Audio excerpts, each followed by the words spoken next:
সুখাসন কৰিলে কি কি সুফল পাব পাৰি? গ্ৰীকসকলে কৈছিল, সুস্থ দেহতহে সুস্থ মনৰ সৃষ্টি হয়। হয়, আমাৰ মন ভালে থাকিবলৈ হ'লে আমাক এটা সুস্থ আৰু নিৰোগী জীৱন যাপনৰ প্ৰয়োজন। আমাৰ শৰীৰটোৰ সুস্বাস্থ্যৰ বাবে যেনেকৈ আহাৰৰ প্ৰয়োজন, ঠিক তেনেকৈ আসন, প্ৰাণায়াম আদিৰো প্ৰয়োজন আছে। প্ৰত্যেক দিনে নিয়মিত ৰূপে ব্যায়াম কৰিলে শৰীৰৰ লগতে মনৰ একাগ্ৰতা আৰু শান্তিৰ বিকাশ হয়।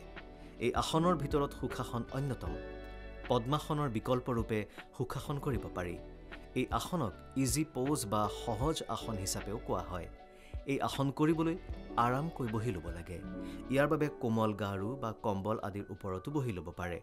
তাৰ পাছত ভৰি দুখন ভাঁজ কৰি আঁঠুৰ ওপৰত হাত দুখন ৰাখি পোন হৈ ধ্যান মুদ্ৰা ধাৰণ কৰিব লাগে।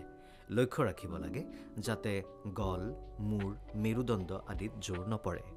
এতিয়া শৰীৰটোক ফ্লেক্সিবল কৰি ৰাখি চকুকেইটা মুদি প্ৰায় 10 মিনিটমান এই আসন কৰক। এই আসনে শৰীৰৰ মাংসপেশী আৰু গাঁঠিক শক্তি প্ৰদান কৰে।